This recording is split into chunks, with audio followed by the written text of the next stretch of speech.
క్రైస్తవ గృహంలో ప్రేమ ఉంటుంది, సంతోషం ఉంటుంది, సమాధానం ఉంటుంది. ఆ? ఆ?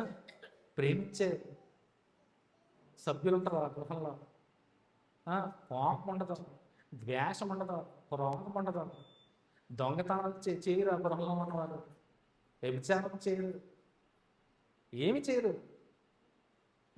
క్రీస్తు కలిగినటువంటి గృహంలో ఇవి ఏమీ ఉండవండి. బుద్ధిమంతుని గృహంలో ఉంటుంది, మరి బుద్ధిహీన గృహంలో అన్నీ సాతాను సంబంధించిన క్రియలే జరుగుతాయి. ఆ గృహంలోనే అన్నీ పేకాటలు, దొంగతనాలు, వ్యభిచారం, త్రాగుడు, అల్లరితో కూడిన ఆటపాటలు, ఆ డ్యాన్స్లో ఈ డ్యాన్స్లో సాతాను సంబంధించిన కార్యకలాపాలన్నీ కూడా ఆ గృహంలోనే జరుగుతాయి. ఇంకా అలాంటి చోట క్రీస్తు ఎలా ఉంటాడు ఆలోచించేది. అలాంటి చోట క్రీస్తు ఎలా ఉంటాడు? దానికి వ్యతిరేకమే. అలాంటి బుద్ధిహీనుల గృహం అంటే వాన రాగానే వరద రాగానే ఇట్టే కూలిపోతుంది.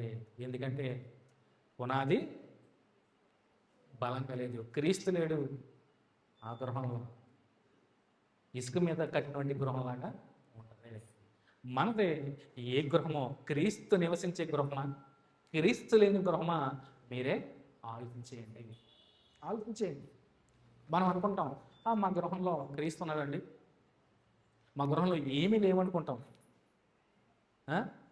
మన గృహాల్లో చూడండి, ఈ లోక సంబంధించిన కార్యకలాపాలకి నీలమైపోయింది. ఆలోచించేయండి. ఒక గృహంలో చూడండి, యెహోషువని జ్ఞాపకం చేశాను దగ్గర. యెహోషువ ఏమన్నాడు? నేనును నా ఇంటి వారిని, నేనును నా ఇంటి వారు, ఇంటి ప్రస్తావన తీసుకొచ్చాడు. నేనును నా ఇంటి వారందరూ కూడా. అంటే యెహోషువ గృహము ప్రతిష్ఠించుకున్నటువంటి గృహం, దేవునికి ప్రతిష్ఠ చేయగల గృహం. అందుకని అంత ధైర్యంగా నా గృహంలో దేవుడు ఉంటాడు, నా గృహంలో వారందరూ యెహోవానే తప్ప ఇంకెవరిని సేవించరు. ప్రతిష్ఠించుకున్నాడు యెహోవా దేవునికి. నా గృహం యెహోవా గృహం, దేవునికి అప్పగించేసుకున్నాడు ఆ గృహాన్ని. అందుకని అంత ధైర్యంగా నేను నా ఇంటి వారిని, నీ గృహ దేవతల్ని, నీకు నచ్చిన గృహ దేవతలు పెట్టుకుని నువ్వు ఆరాధించుకో, కానీ నేను నా ఇంటి వారిని యెహోవానే ఆరాధిస్తాను. కానీ నీ కుటుంబంలో ఒక విగ్రహం ఉంది, భౌతిక సంబంధ విగ్రహం కాదు, ఇహలోహ సంబంధించిన విగ్రహమే ఉంది నీ కుటుంబంలో.